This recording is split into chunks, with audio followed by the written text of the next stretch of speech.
Golly, that's good. I haven't found my first Blanton's. Wow. That's different. I really like that. Peychauds or Pechaud's or... Yeah, now I'm gorgeous. Although probably fuzzier was better. Okay. So, this is not what I expected. Hello.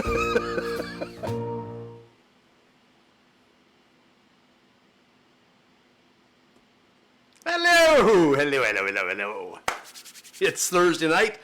It is time for a little bit of fun. And tonight, we're going to open this bad boy. And we're going to talk about it a little bit. And I did not pre-open it, but it doesn't look like I'm going to need to really put a whole lot of effort into it because it's just a cap. That won't be too hard. Let's go ahead and get it poured out so we can get talking about it. Yeah. Okay, that's a nice pour. That's going to make me happy. All right, we're going to do the tasting of the Old Forester 100 proof. That's tonight, and we're also going to do two drinks. They're really simple. I hope you got the ingredients because we're going to be doing that in a little bit too. Looking forward to that, actually. I haven't done a drink in a while, and I got all the stuff out thinking I was going to be able to, get out my shakers, and the drinks don't call for that. So I'm kind of bummed a little bit. Okay, I do not have my spoon. My bar spoon is not here, so I will have to make do with one of my other implements just because it's here. So things are a little bit different tonight. I'm using a different camera, different microphone, different lighting. It may not look different to you, but it's different to me. So everything else is still down in the dungeon, and I happen to have a second setup, so I just decided to use this one. I hope it's okay. All right, today, Old Forester. And Kevin, how are you doing? Charles, hello. Mike, hello, sir.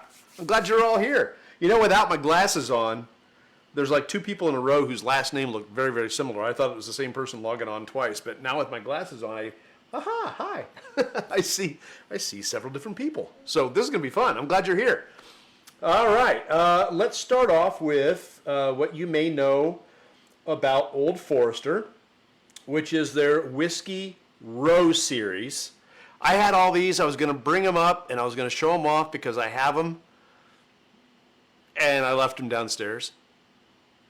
Okay, it's all right. They're safer there. I'll just do the picture.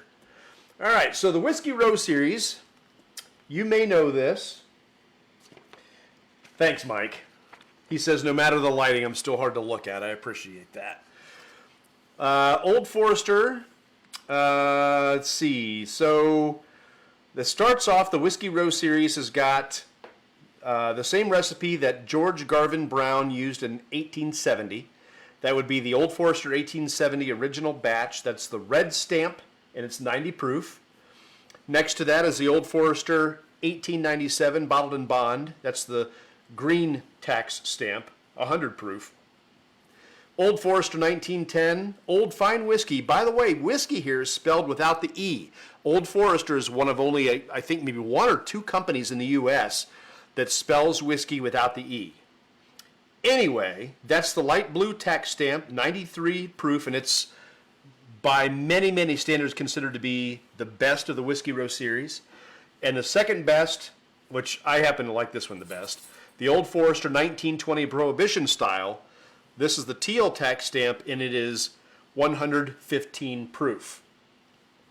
Moving on to their other brands, they have the flagship brand, which is the 86 proof, the Old Forester Signature, and another Old Forester Signature, old packaging there, Old Forester Mint Julep, Old Forester Statesman from the Kingsman movie series. That's 95 proof. The Old Forester Single Barrel, which is 100 proof. The Old Forester Birthday Bourbon, now that is a unicorn. That's tough to find. But they release a new version of that every year on George Garvin Brown's birthday. He was the founder of Brown-Forman, which is who owns Old Forester. They also have a 100 proof rye, a single barrel rye, a bourbon called President's Choice, a single barrel proof bourbon, and this bad boy. Boom. There we go. It's the 100 proof bourbon, which we're drinking tonight. Sells for $20.99 and is said to honor George Garvin Brown, the founder of Brown-Forman, whose signature is on the label. This is a blend of selected barrels. So there you go. There's what we're doing tonight. Back to me. So Old Forester is one of only 6 distilleries that took advantage of the government's offer to do medicinal bourbon, medicinal whiskeys during the Prohibition. And one of only 2 companies to come out of it intact in the long haul. One of those being Old Forester, which is Brown-Forman, and the other one being what is now called Buffalo Trace, and now owned by the Sazerac Company. Those are the 2 distilleries that continue to operate after all this time. Blah, blah, blah. Boy, I went through a lot of that already. Not this one, the original Old Forester Brown brand was named Old Brown, but Garvin Brown decided he didn't like the name of it, so he decided to change it and name it after a prominent Louisville doctor, Mr. Dr. William Forester. Now, Dr. Forester lost both of his parents during a typhus epidemic, and then went on to serve in the Civil War. He was a cavalry surgeon in the Civil War, got captured, and then went on to take care of not only the guards that held him, but also the other prisoners in the camp. So kind of a noble guy, and that's who Old Forester then became named after. By the way, Old Forester was the very first brand of whiskey that was put in bottles. Garvin Brown did that. George Garvin Brown did that. And he did it well before the Bottled and Bond Act. So he's kind of ahead of his time. And the single barrel is your favorite. I haven't had the single barrel yet. I've got a lot of Old Foresters downstairs. I don't think that's one of them. And I haven't tasted it yet. But we're going to taste this one tonight. I haven't tasted this one. And it's funny, I bought this one because I didn't think I had another one. I had another one. And then I find out, when I was going through my Old Foresters tonight, that I actually had another one. So I got 3 of these. So I got to drink this sucker. And I got some other ones I got to buy. So let's get into this. I don't want to spend a whole lot of time. We already spent a lot of time telling you about Old Forester, what I felt like telling you tonight. There's a lot more to tell about Old Forester. But that'll be good for tonight. All right. I haven't let this sit very long. Where are we at? What time is it? Oh, it's 8 minutes. I've let it sit for maybe 6-7 minutes. So, yeah, we'll go ahead and get her going. The thing that leapt out at me, I don't know, maybe my sniffers off. Of course, I got the notes of oak and vanilla and caramel, but I got a note of chocolate off that nose. Yeah. Definitely. I'm getting a little toffee in there. Definitely some chocolate on the nose. My dog Barkley's like, "What you doing, Dad?" He's going to head to his food dish now because that's what they do while I'm upstairs. There's cinnamon on there, a little pepper. That cinnamon's actually pretty strong.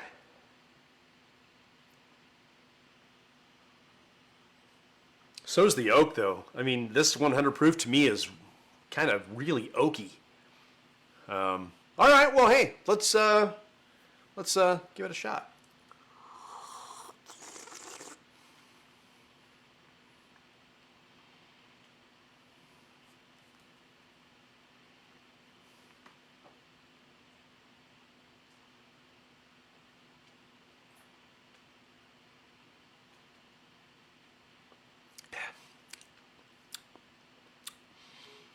Okay, yeah, chocolate. Caramel and chocolate were the 2 biggest things. Now I'm getting a lot of ethanol, and that burn, it just kind of covered the whole tongue. It didn't bloom out like it like a lot of them do. This one sat there and just went, yeah. But yeah, just that first taste, I'm getting caramel and chocolate. There's other things. I mean, those are the things that leapt out at me. A little toffee. Those are the ones I'm getting the most. I did not write down, I did not even research any tasting notes on this. This is all me. Wow. All right, let's give this another try here.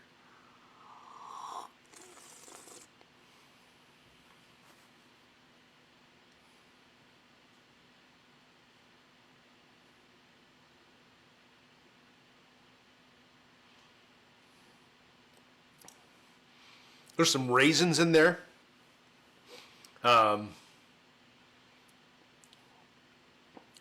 Caramel, chocolate, vanilla, toffee, a little leather maybe, raisins for sure. I mean, for a $20 bottle, this has quite a bit going on, and this is just neat. We haven't done the water trick or anything else yet. So far I'm rather impressed. The mouthfeel is good. I don't have that thin mouthfeel that I've had with other bourbons. This one actually, I won't say it's as complex as like the 1920 or even the 1910. But for a $20 bottle, there's some complexity to this. One little one, and then we'll move on to the water. I didn't bring the water over. Dadgummit. All right, that's fine.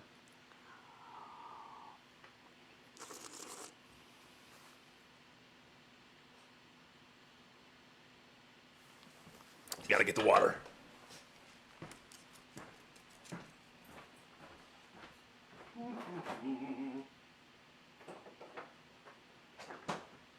Hi, Boo Boo Bear. Boo Boo Bear is my Shih Tzu, Barkley. We give our dogs all sorts of pet names.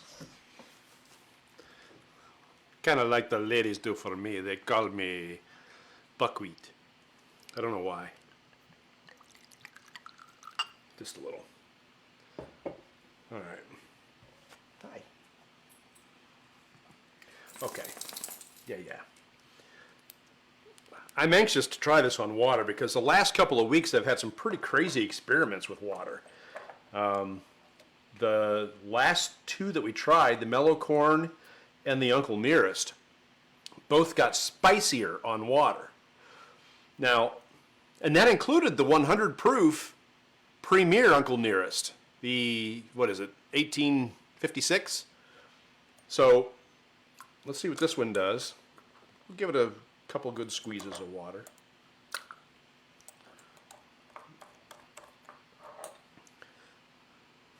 That water's nice and cold. I was going to use that limestone water this week. Stink. My brain is not working.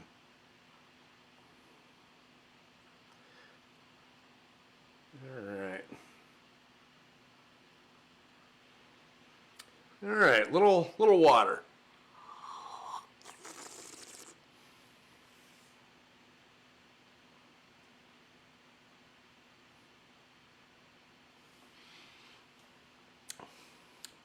It definitely took down the ethanol, and it made it a little bit sweeter. So the last two that we tried, the Uncle Nish and the Mellow Corn, it got more spicy. This one, it got sweeter. The senses of raisins kind of went away. That toffee kind of went away. That the vanilla and the caramels came out more to me. That lighter side of bourbons, the sweeter stuff, that's what's leaping out of me now.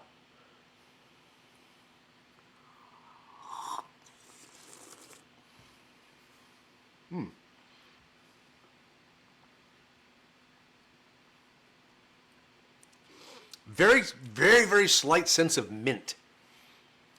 Right where it always shows up, right in the center of my tongue. And that was only while I was aerating it. You know that little slurpy thing I do? That's aerating it.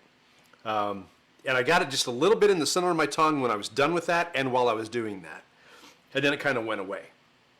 So, That was kind of cool. I mean, I love finding strange flavors that you would never expect. But mint is one that has come up many times while I've been tasting. And it may only be for a brief second, but it's there. Chocolate's another one that rarely comes up, but when it does, it's very pronounced. The other one that I remember right off the top of my head that was very, very chocolate sensed was the Irish whiskey Tullamore Dew. When I compared that to Jameson and Redbreast and even McKenna, I got a lot. I got chocolate in that Tullamore Dew. Kevin says it's a lot better than that mellow corn. Oh, quit hating on the mellow corn. It is what it is. You know, it's a corn whiskey. It's completely different. You know, and it's fun to have it sit on your bar because it's so darn ugly. It's just really ugly. I can't, I'm not going to compare them like that because they're just different. They're just different. The mash bills are completely different. I mean, that mellow corn was 90% corn, as I recall. And the rest was malted barley and rye.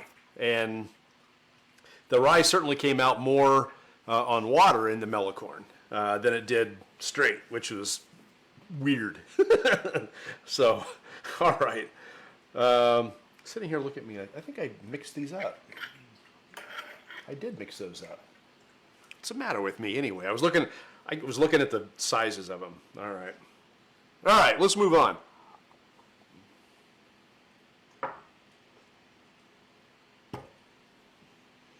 All right. I'm not expecting a lot when it comes to the ice sphere. Funk.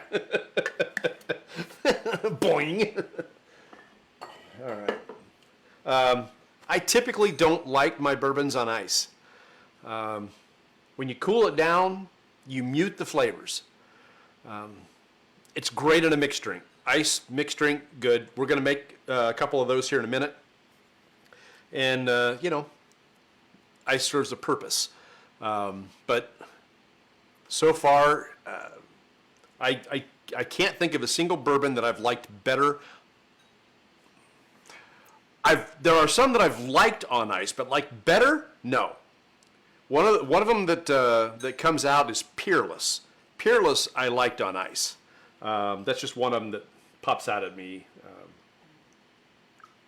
right off the bat. All right. All right. So there we go. All right. So I've got my recipes here. We're going to do this in a minute. Just waiting for this.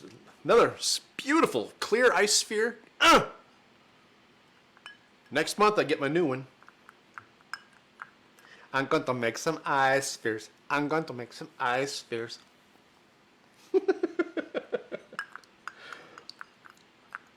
I'm going to be like a kid on Christmas. And yeah, I'll make videos about it, all of it, and share them and be a complete doofus about it. I admit it. I will. All right. That ought to be good enough, don't you think?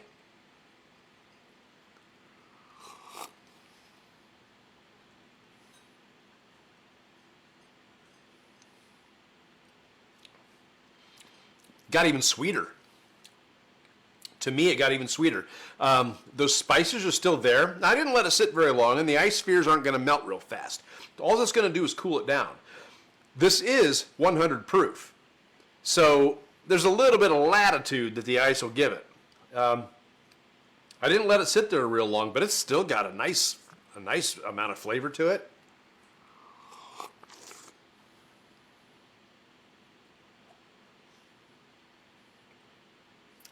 Getting notes of like cheesecake.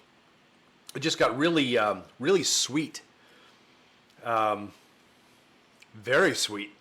The caramel's there, almost graham crackery. It's just a lot different on ice, but it's still got some spice to it. It's still got some character to it. I'm not going to let it sit there and dilute.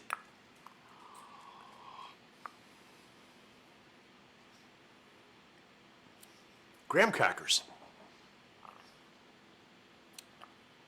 Isn't that crazy? But that it kind of makes sense because earlier I tasted toffee, and graham crackers and toffee have very similar flavor profiles.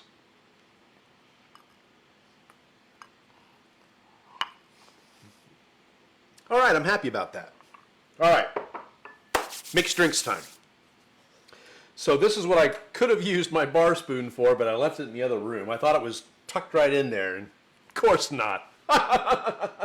And I'm not going to get up again. So we are going to make a couple of cocktails using this Old Forester 100 proof bourbon.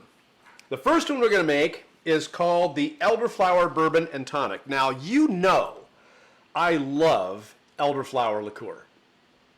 Every time I've had it, I've really enjoyed it. And I've tried it in several drinks now. And it's just one that is a staple now for my collection. And I haven't had much out of it. Almost every time I open this bad boy up, I have to take a sip of just it by itself, and I'm going to do it again. Now, I had hoped to be able to shake a bunch of stuff, but it's not going to work tonight. This is all done in the glass. You're supposed to use a highball glass. I'm not going to do that because the way that I do my mixed drinks normally calls for less of an ingredient than is called for. So, like, if you're using a Collins glass, which is much taller, and you're supposed to fill the glass with the remaining ingredient, which is either going to be tonic water or a juice or a soda or something, that's too much for me. And I can't taste the bourbon anymore when I use that much of some added ingredient. So I went with the smaller glasses. For this, I need George's help. Now, I know that we've got a lot of new people that have joined us in the last 7 days on Beautiful Bourbon. I want to thank you for that. That's so cool that you're here. But George is my ice bucket. And this has been in my family since before I was born. And it does a pretty good job of holding ice, really. It's not like, today's technologies, but it does a pretty good job. And Kevin, you're right, it does hold well on ice. I was impressed with it. But again, you don't want to do ice cubes because that's too much surface area. It's going to melt too fast, and then the notes are going to change, and it's going to mellow out. An ice sphere is perfect for this. But back to George. We call it George because of George. This is my dad. He passed away a few years ago in 2014. But this was his ice bucket, and we've named it after him because it kind of has a little bit of resemblance, especially with the hat. He had a hat that was similar to that he would golf in. So, all right. So we'll just do, I can tell I don't like these tongy things. I never have. It doesn't matter. You can have the best tongs in the world, and I hate them for ice. Come here. All right, that'll do. George, thank you very much. Back to the basement. He'll come back out in a minute. All right, so with this one, then we use 1.5 ounces of Old Forester.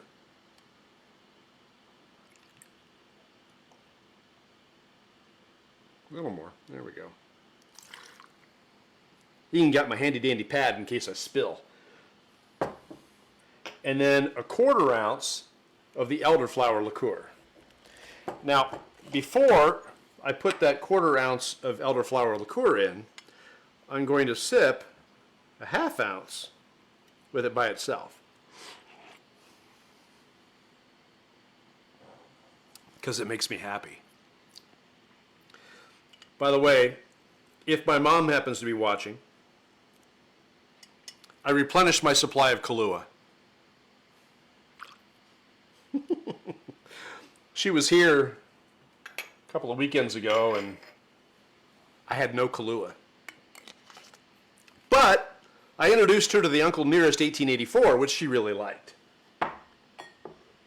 An ounce of that, and the rest of the glass was 7-Up. She's a black velvet drinker as well, but she likes the Kahlua, and the Kahlua she'll just have on ice the way it is. So I got her some Kahlua. All right, so on top of that, then we use, it says Mediterranean tonic water. I don't have Mediterranean tonic water. I have Canadian tonic water.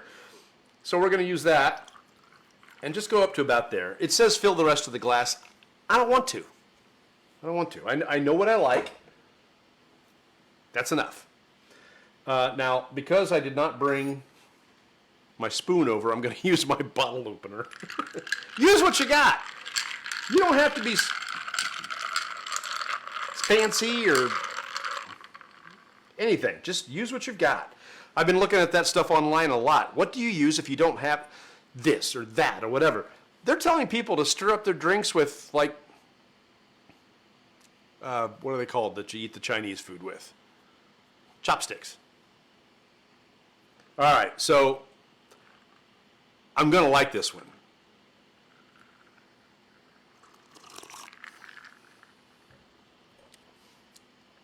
I like this one. That's tasty. Elderflower, man. That's good stuff. Elderflower.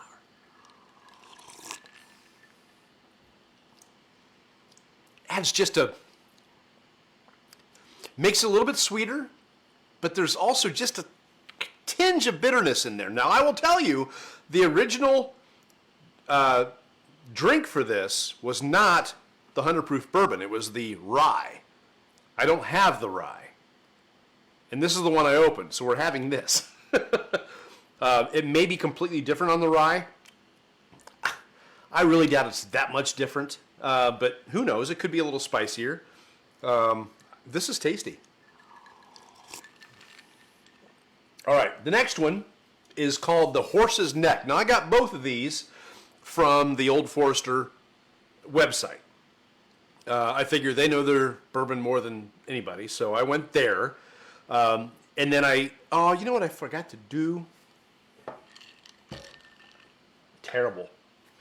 One of the things I forgot to do was to give this a little bit of lemon peel. Now, this was a revelation for me.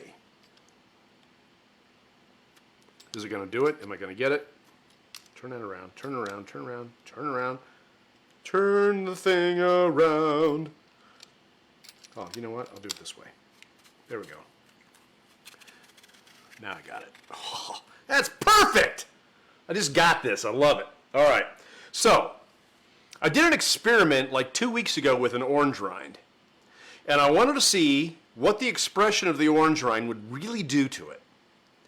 And I was quite amazed. I've been taking a master class on mixology.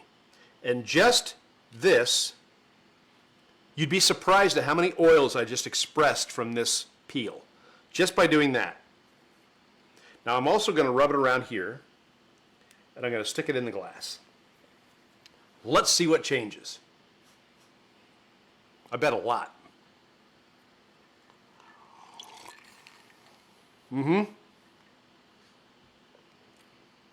From the nose to the tongue, just the little bit that I did changed the drink.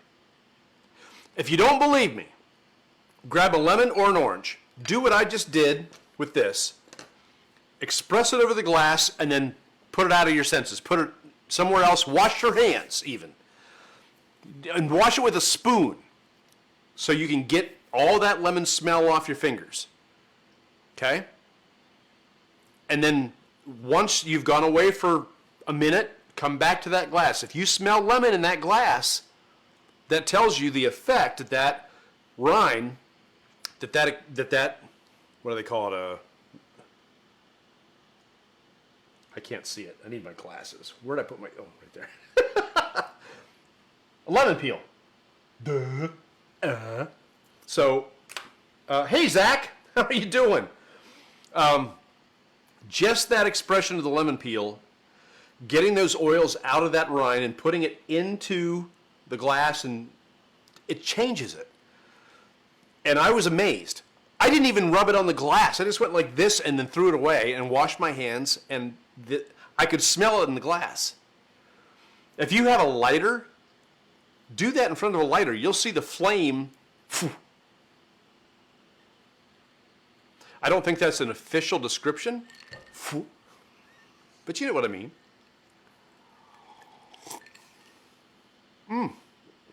Gosh, that's even better. Wow, I like that. Okay, I gotta stop. Gotta go on to the next one. All right, so this is horse's neck. Whole new glass. This is 2 ounces of Old Forester. I'm gonna go through this bottle. I'm gonna be slurring by the time we're done.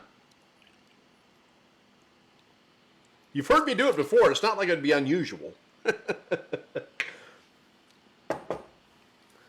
Yeah, I'm hitting that bottle. All right, so we use that, and then we use 2 dashes of Angostura bitters. 1, 2. And then we do, I've been keeping this in like a wine cooler thingy. It's supposed to chill out your wine. Ginger ale. Now, again, there's going to be a limit to how far I'm going to go with this. Wait a minute. Come here, George.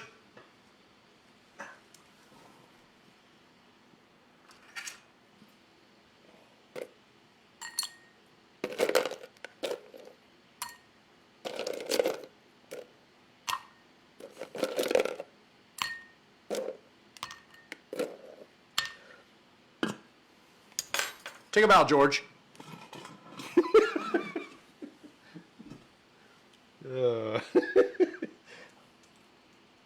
Oh, I'm glad you're well, buddy. I know you've had back problems and this problems and that problems, and I'm glad you're doing well, Zach. All right, so again, I'm just going to add the amount of ginger ale that I want. Should be maybe here. And then the same thing, I'm going to do another one of these. Oh, this was a great investment. I'm so happy right now. You're able to get this off of here without the pith. The pith would be the white gunk that's left on the back side of this, and that makes it bitter. All I have here is just a healthy peel, which I will express and fall apart. I'm going to rub it, and I'm going to dunk it.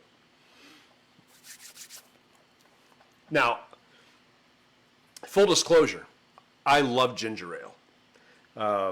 If I'm going to mix with something, that's normally what I will reach for first, even with gin, although 7-Up is a close one with gin. Here we go. This is the horse's neck.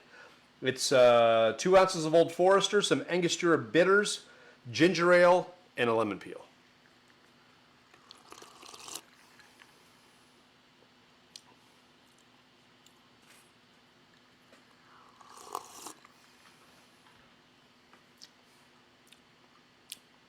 I think I went too far on the ginger ale. Of the two, I like the elderflower bourbon and tonic better. The ginger ale is just a little bit oppressive for this one. I'm going to drink it. Don't get me wrong, I'm going to drink it. One of them was actually supposed to have, this one was supposed to have different garnishes. Slice of grapefruit. I bought what I thought was a grapefruit. This was in the grapefruit bin. I think this is an orange. I don't think this, it's got a navel. It's not a grapefruit. That's why I didn't use it. You could also, this one you could also garnish it with basil. You could use mint. What else? And dried elderflower. You can garnish it with a lot of different things. I have none of those things. I had lemon peel, which I went to the store to get today. So that's what I garnished with. and it served it. This one, Zach tells me he tried a ginger ale on his way back from Tennessee in Kentucky. Can't remember the name. Only made there and sold in Kentucky. Awesome stuff. Huh. I'm unaware of a ginger ale made only in Kentucky. I'm a fan of ginger drinks. I do like Verner's. I like Canada Dry ginger ale a little bit better. Not quite as sweet, but I do like Verner's. I like cream soda. I like sarsaparilla. I like a lot of these things that are kind of in the same family. Root beer is close to sarsaparilla. Root beer I don't care for. I mean, I can drink it, but I really have to be in the mood for it. Ginger ale I can drink just about any time. I avoid drinking too much because it's got sugar in it. And I don't do much sugar, and sugar doesn't do very well in my body. It says, no! And where's the exit? So,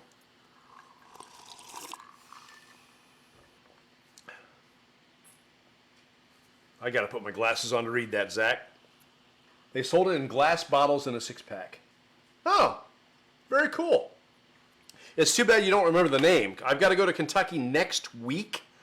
I'll be there for a corporate event, and I'm really looking forward to it. It's going to be a lot of fun.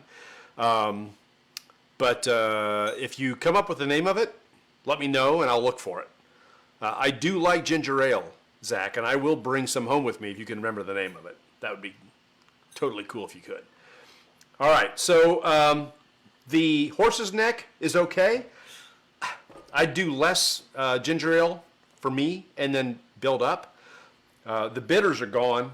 I can't even taste the Angostura bitters in it at all. What if I added more? I only did 2 dashes like it called for. What if I added more? I'll try to find it. Thank you, Zach. I appreciate it. I've got to be in Kentucky next week and twice in September, once for a corporate event and once for the Bourbon Festival in Bardstown. And then I should be back again in October for another corporate event. So Kentucky and I, man, yeah. All the money I make is going to be spent on bourbon. I can tell you that now because it happened last time. Oh, you found it.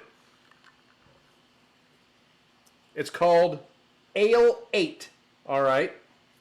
I will look for Ale 8 while I'm in Kentucky next week.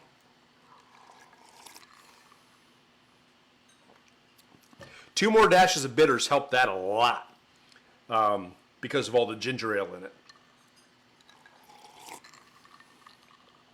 That's good. All right. We are going to put the cap on the Old Forester 100 proof. Oh, I know what you're wondering. What are we going to do next week? Well, last week when we were talking about whiskeys and bourbons for beginners, there was one that kept coming up, and I so happen to have it. I have one bottle of it, so I'm going to have to get another one. But we're going to do Russell's 10-year next week. The Russell's Reserve Kentucky Straight Bourbon Whiskey 10-year is what we're going to try next week. So if you don't have a bottle of Russell's 10-year, go get it, because the Bourbcast, Thursday, 7:30, that's what we're doing. You can find us on Instagram, at Beautiful Bourbon. Of course, you're on Facebook now. We're on YouTube now. We're starting to slowly but surely populate YouTube. And we have the blog, which is at beautifulbourbon.com. So do what you can to spread the word. I don't know where this is going to go. I have no idea what my plans are for this. All I know is I'm having fun. And Kevin says, top 5 bourbon right there on Russell's 10-year. Oh, it's a top 5. Is this one of your top 5 or from some list you saw somewhere? This is next week. So Jeff is watching. Jeff, you're late, like normal. So, Kevin, I need an answer to that. Is that your top 5 or is that someone else's top 5? Let me know, because I'm curious. And I know I've got a delay on this Bourbcast, but... So I'm looking forward to this. I've had some other Russells. It's been so long, I don't even remember what Russells it was that I had. It might have been this one. I don't know. I don't remember. Wrong Jeff. Your personal list, Kevin. Thank you. All right, so this is on your top 5. All right, you know, the top 5 stuff is fluid. It changes all the time. So this may get into my top 5, but boy, it's competitive up there. Top 10, a little easier. Top 15, a lot easier. Boy, the more I think about it, I don't know if I've had that or not.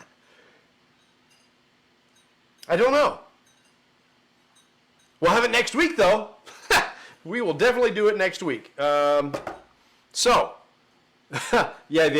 Jeff, you're right. The other Jeff is late, too, but I think it's just part of the name Jeff. It's a tardiness problem. My name's not Jeff. It's okay. I like to have fun with you guys. Thank you for joining me. I appreciate it. We did a lot today. Kevin, if you have a suggestion for something that we should do with the Russells other than just drink it, let me know what you want me to do. If there's a drink that you like with the Russells, I'll certainly include it. Otherwise, we'll just drink it and put it on ice and water like we do with everything else. And we'll do that down in the dungeon. But if there's something you want me to put it in, a drink you want me to do, let me know as soon as possible so I can go out and get the ingredients, if necessary, to create the cocktail that you love. In the meantime, do share this, talk about us, let people know we're here. I'm having a ball, and I think you guys do too, just coming back and seeing what I'm doing and watching me figure out how to do a lemon peel. That was fun, actually. So I'll save that for next week, and I've got another one, and I'm going to cut into this and find out if it's an orange or a grapefruit. I'm pretty sure it's an orange. I will be very disappointed. All right, folks. Hey, you have a great what's left of your Thursday and the rest of your week, and we will.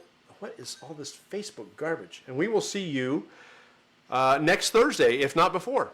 Take care.